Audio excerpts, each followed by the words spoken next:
This is our English project by me, Emma, Chloe, and Kelly on the book The Invention of Wings by Simone Kidd. The Who.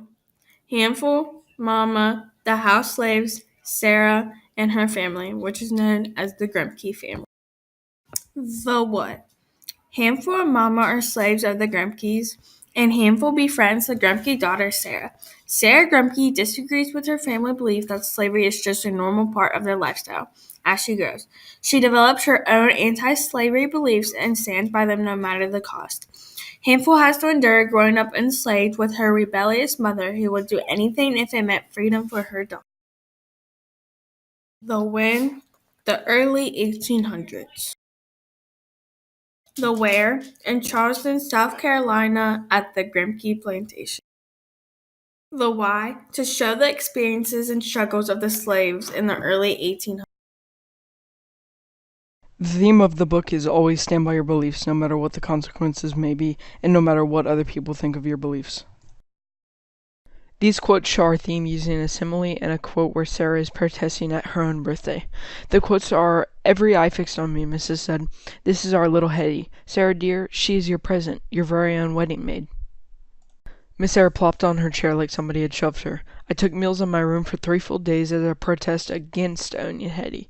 At the age of 11, I owned a slave that I couldn't free." The plopping in her chair like she was shoved is a simile, and shows how much she's actually against slaves at age 11. As for the taking meals in her room, this continues to prove the proposed point that she doesn't want to own a slave, and she even directly says it. So yes, while the consequence is having to write letters to every guest that came to her birthday, she still stood by her belief that slavery was wrong, which was unheard of at the time. In the book, we will learn that the theme is stand by your beliefs no matter what the consequences may be. The quote I choose to represent this is "Move along now, off with you." I didn't detect the slightest movement in Charlotte. She seemed to sulfy as she stood there.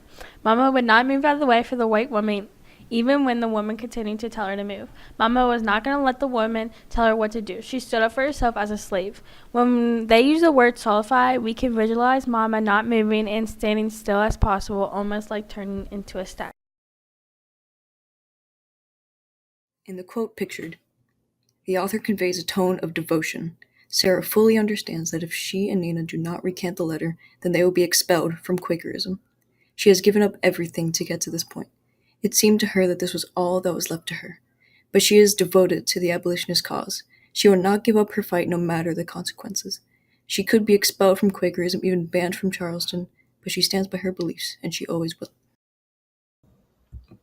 This quote shows the theme of always standing by your beliefs no matter what the consequences may be and no matter what other people think of you and your beliefs by showing how Sarah stood by her belief that slaves should be allowed to learn how to read and write even when her father threatens to take away the thing she loves most, and she continues to stand up for the slave's rights when he takes away her access to all books.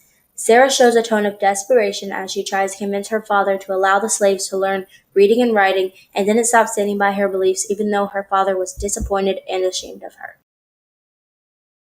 Everyone needs to stand up and fight for their beliefs, no matter the consequences. This is a theme that is important for high schoolers to understand.